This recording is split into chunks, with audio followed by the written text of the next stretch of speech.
Hello everyone, welcome to the Montgomery County Regional Mass Fatality Tabletop Exercise Educational Webinar. We are happy that you took time out of your schedule to participate in this webinar and hope that the information that you find within this webinar to be helpful as you prepare for the July 10th tabletop exercise that will be taking place at the Dayton Convention Center. My name is Lee Foster. I'll be the moderator for this webinar as well as the lead facilitator for that tabletop exercise on July 10th. We have two short presentations here today to allow you guys to learn information, very important information about handling a mass fatality incident. Our first presenter will be Bob Hunkler from the Montgomery County Coroner's Office. He will be discussing the various resources and capabilities that are available to county coroners in assisting and helping with a mass fatality incident. Our second presenter will be Kathy Peterson from Montgomery County Communications to discuss the important role that emergency public information plays during a mass fatality incident.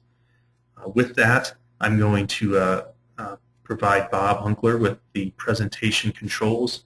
He has a short PowerPoint, at which time then we will transition and allow Kathy to do her presentation.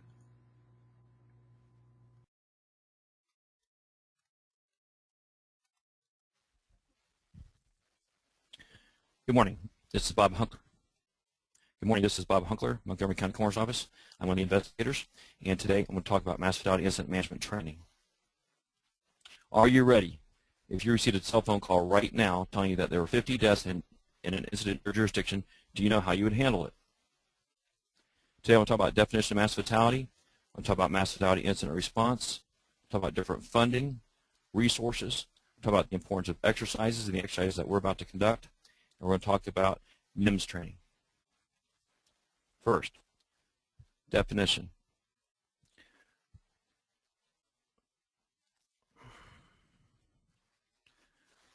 Mass fatality incident. An incident where the number of fatalities overwhelms local resources. And that's very important because that can be different depending on your jurisdiction. For Montgomery County, we can handle about 50.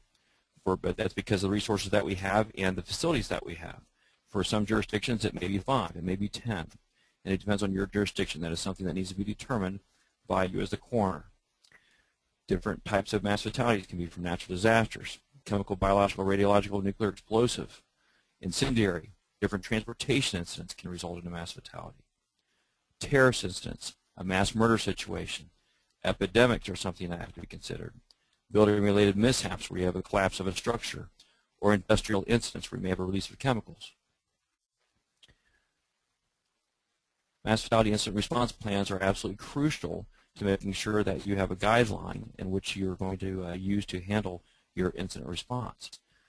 We do have a plan in Montgomery County. We have distributed this plan, and it's free to use for other folks. You can plug and chug your own county and then modify it as your resources permit. It's very important to have proper distribution on your plan and continuity of the plan. We've restricted our plan to only those folks that we wish to get to have it relative to law enforcement, first responders, coroners, etc. We do not put it on the web.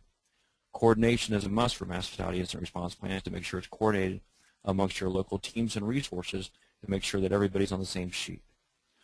We also put together a thumb drive where we put the plan and resource allocations and supply listings that we give to our leadership and also into our command post trailer. That way all people have access to the plan and to the resources even if comm links are down. We also have a caveat restricting the access for controlling of the distribution, and we also list references. References are very important. You can end up with a plan with 500 pages if you're not careful. We try to keep ours below 50, and what we do is we hot link references at the end for further clarification. It's important to establish a purpose for your plan. What is the purpose of what you're writing? We talked about the importance of media information and press releases, and that's something Kathy Peterson will be talking about. It's absolutely crucial to have one point of contact. We talk about sites of operation under coroner control, to include the sifting site, to include the initial operations site. We talk about roles and responsibilities of each individual within the coroner's office. We also talk about processing capabilities. How many bodies can we process? If we can't, how are we going to do it? What are the resources available to us? We talk about managing the incident itself. Who's going to be in charge on the initial call-in? and how is the response going to be responded to.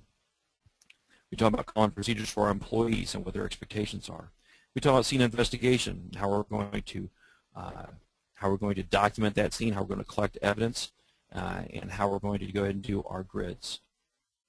We talk about search and body recovery teams in order to recover remains and who is going to be potential members of those teams, because very few offices inherently have that number of people. It gives ideas as to who you can call. We talk about temporary morgue and examination sites as well as identification of remains. We talk about long-term examination sifting sites after the conclusion of the the main recoveries in order to recover any other remains or personal belongings.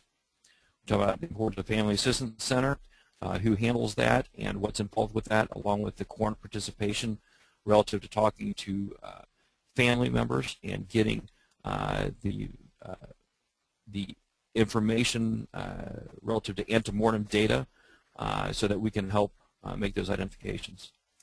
We also complete the ID of remains and talk about death certificates within the plan itself. We talk about how we're going to do the death notifications and how we're going to release those remains and personal effects. Also in the plan, you need to discuss mass burials. If you have an epidemic with certain types of disease processes, you may not be able to have funerals because it may further distribute that type of disease process, and there may need to be consideration for mass burial, and that needs to be documented within your plan. Talk about financial issues. Should it be a natural disaster? Should it be something that may be funded federally if it's a large enough situation? Or how are you going to do that locally? Communication and support. The first thing that's going to go wrong is communications relative to technology, and you have to have ways of communicating and redundant methods. We talk about weapons of mass destruction, hazardous materials. We talk about mobilizing other agencies. Who is available to you? Do you call OFDA MRT? They're a great resource that can be available to you, as long as Montgomery County Coroner's Office as well. You have to know where that equipment is and who to call, and have that documented within your plan. We talk about transportation and storage. How are you going to get the bodies from the incident site to the morgue? Are you going to do field examinations, or are you going to transport them to another location? Talk about storage capacities. Where can you put all these bodies? What storage does your local hospital have as far as cool storage? Do you have a university that has morgue storage? And make sure you know where those locations are at, who to contact, phone numbers, etc. And again, we talk about the references. There's a number of federal, state, and local references that must be within your plan in order for everybody to understand how everybody's going to react to a situation like this. Funding. Absolutely crucial to understand funding resources as you build your plan and as you build your capability. We've been fortunate enough to work with Montgomery County Office of Emergency Management in order to get Homeland Security grants. And they've been a big proponent of ours in making sure that we are equipped and ready to handle a response, and they've been incredibly supportive. There's the Federal Metropolitan Medical Response System. We've received money from that team as well through that system. The Greater Dayton Area Hospital Association is our local consortium of hospitals who has also provided funding for us, and the Regional Medical Response System.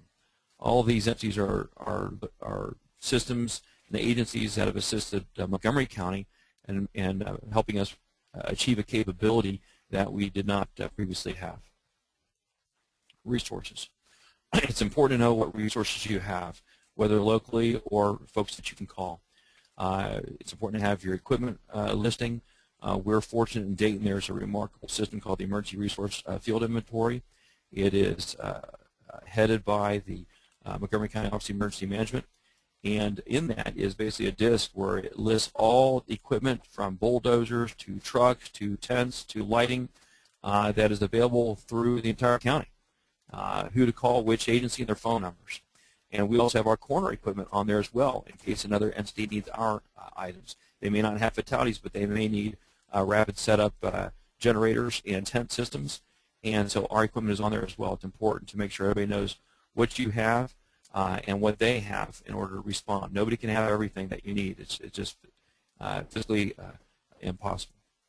It's important to have a listing of your supplies, a computerized inventory, so you can have timely resupply and make sure you know what you have used so that you can resupply those in a timely manner and who to call. You have to have, obviously, our most important resource is personnel.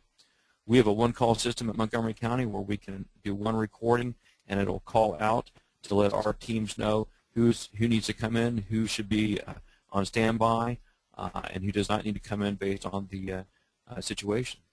You have to discuss shifts.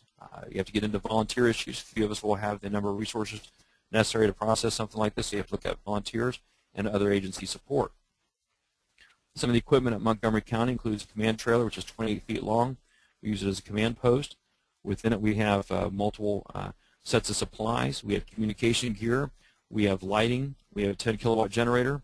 And it is a great trailer to be able to run an incident from. This is an image of that trailer along with our pole vehicle, which is our crime scene response unit. You can see we have multiple supply bins.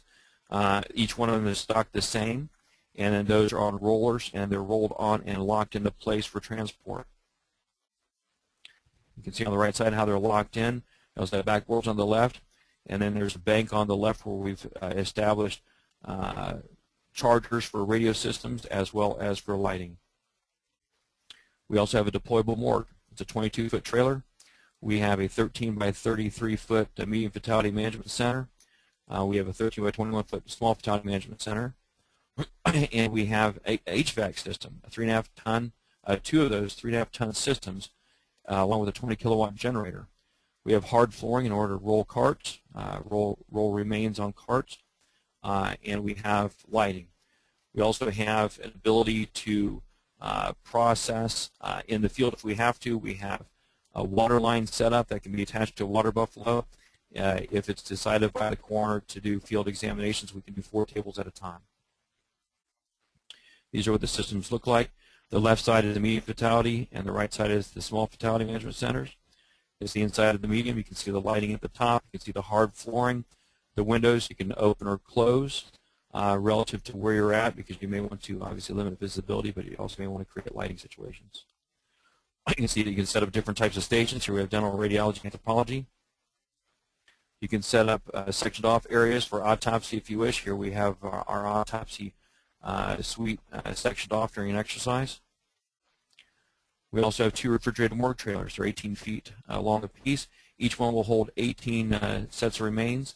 They're aluminum trays. Each tray can hold 400 pounds. There's also a 6,000 watt water-cooled generator, so you can keep it at proper cooling. And there's also power change capability from generator to landline. We have actually created an outlet on the exterior of our building that we can actually plug this trailer into in order to store remains, in order to keep this capability should we have a mass fatality incident. Also, each trailer has ramp access so that gurneys can be rolled up and then the remains can be placed in each tray. This is what those response units look like, tandem trailers.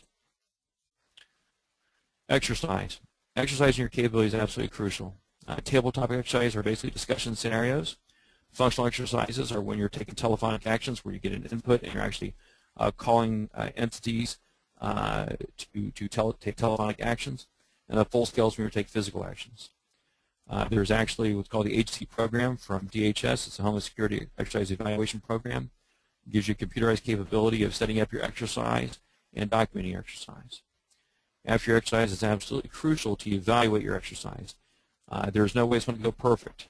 I've had a lot of experience at this, and there will always be things to take away. There will be things that are done great that you keep. There will be things that can be improved upon, and there are things that just flat out won't work. And that's why you exercise. You determine where you need to divert your attention. You'll also find where there's certain equipment that may be needed that you need to acquire, and sometimes you'll have equipment that's out there that you simply just do not need that you thought you did initially. But it's important to evaluate properly and honestly, and then it's important for you just not to forget about that and then take action on those things. Acquire the equipment you need. Adjust your plan. Rewrite as you learn. Absolutely crucial. This is an exercise we did joint with Miami County Coroner up in Miami County. They actually brought in a plane fuselage from West Virginia and actually lit this on fire, and we had casualties out in the field. On the left is our crime scene response vehicle. We had all of our equipment out there. We've got our 2 refrigeration vehicles. You can see it there with the ramp access. You see the ramp access with the interior doors that lead into the cooling chamber for the sets of remains. In 2013, on 10 July, we're going to be doing the tabletop exercise at Dayton Convention Center.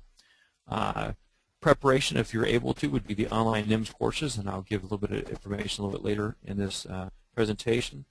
and the scenario will be devised to dovetail into the full-scale exercise in 2014. We plan to have between 100 and 120 folks broken down into groups to discuss injects provided by exercise leadership. And in 2014, on or about 16 April, we're looking at doing a full-scale exercise where we will have all of our equipment deployed, along with the Ohio Funeral Directors Association mortuary response team equipment. So you'll be able to see an exterior equipment and interior equipment.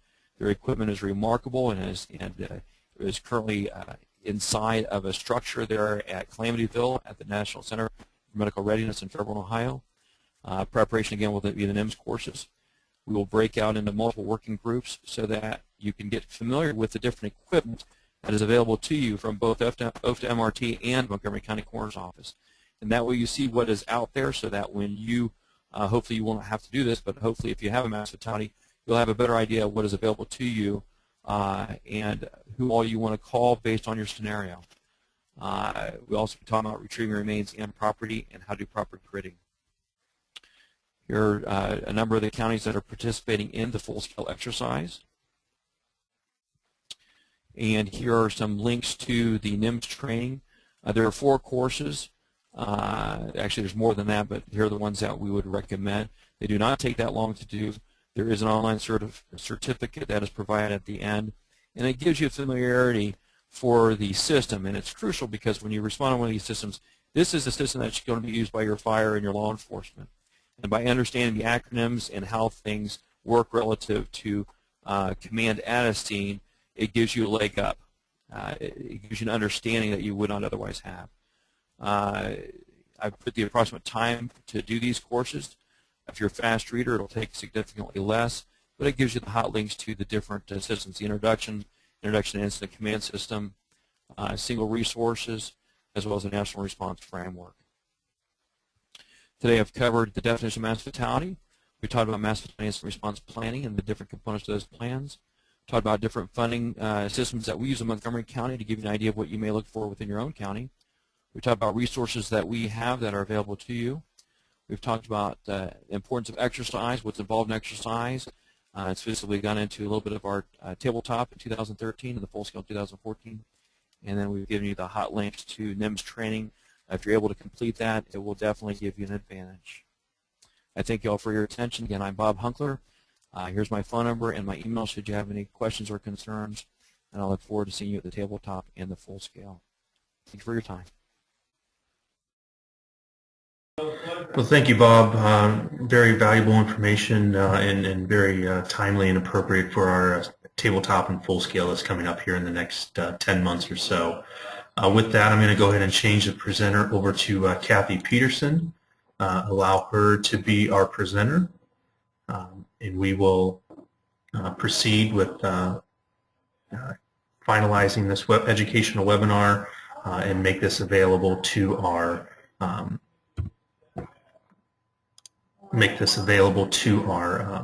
players that have registered for the upcoming webinar. With that, Kathy Peterson. Thank you so much, Lee, and thank you, Bob, for providing such valuable information. I'm Kathy Peterson. I'm the Communications Director for Montgomery County, Ohio, and I work with the county commissioners and other elected officials to make sure that we are getting out our message, whether that's positive stories or it could be handling crisis communications. And during emergency situations, I act as the public information officer in our Emergency Operations Center. And what I'm going to do today is go over some public information officer guidelines. These are incredibly important because during an incident or a planned event, coordinated and timely communication is critical to effectively help the community. Effective and accurate communication can save lives and property and helps ensure credibility and public trust. We'll go over what a public information officer is responsible for.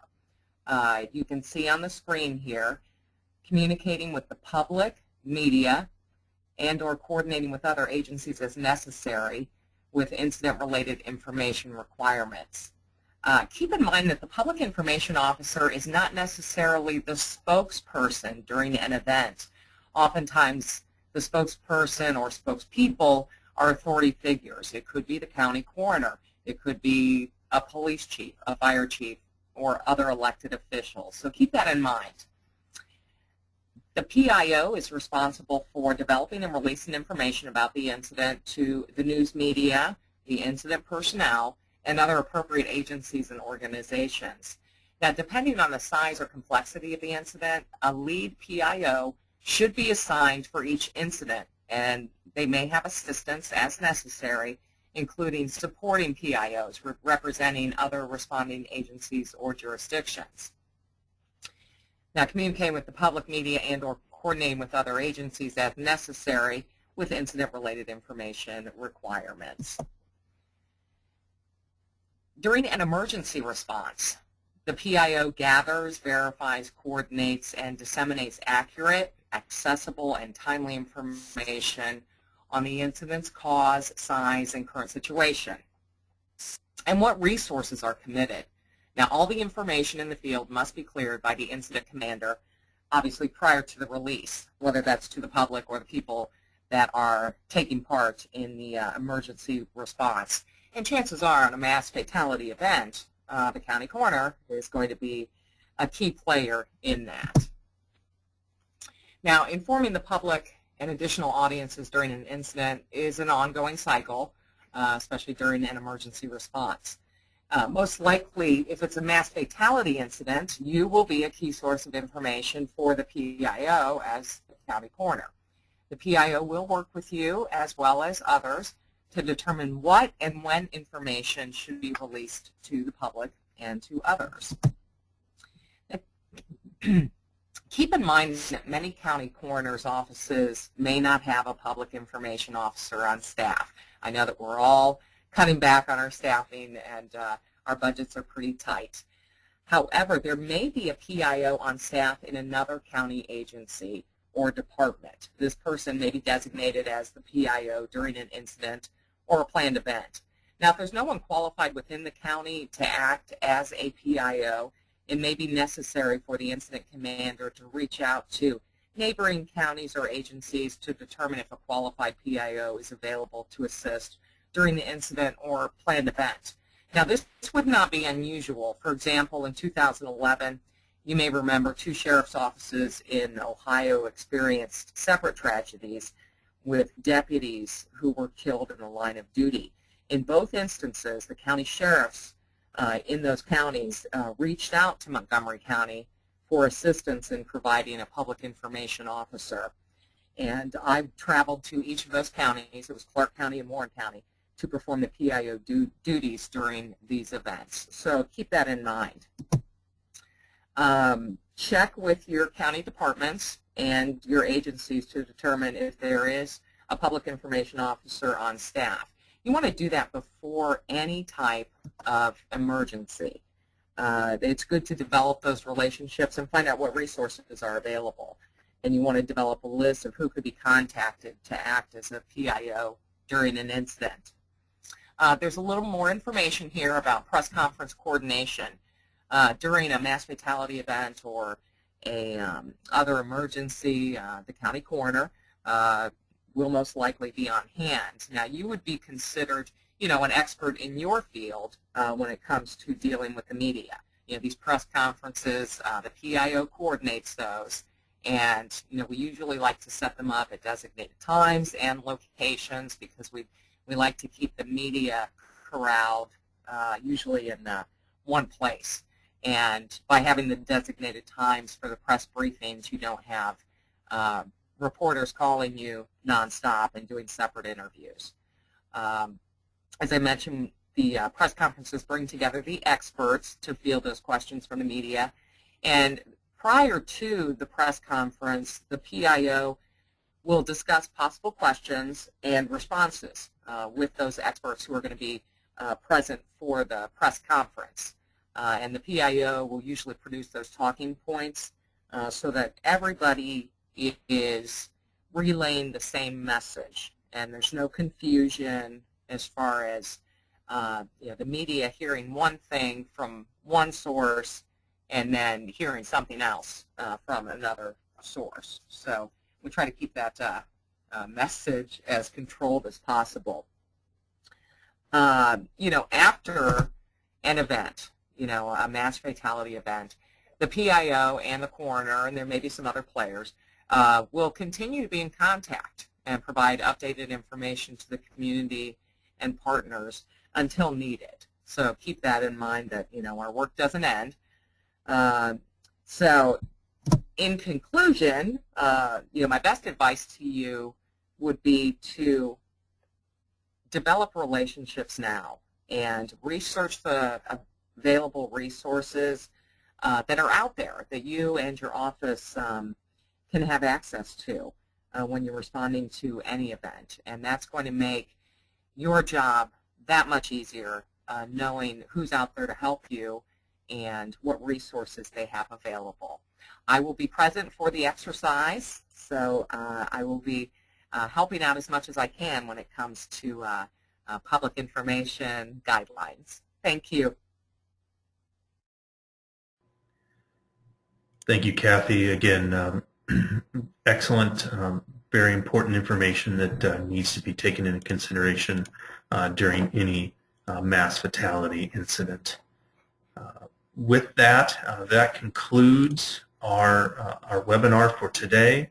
Again, on behalf of Montgomery County and the exercise design team, I want to thank you all for taking the time to view this webinar in hopes that you find value in helping you prepare for the July 10th webinar. Again, thank you for your time today, and have a good day.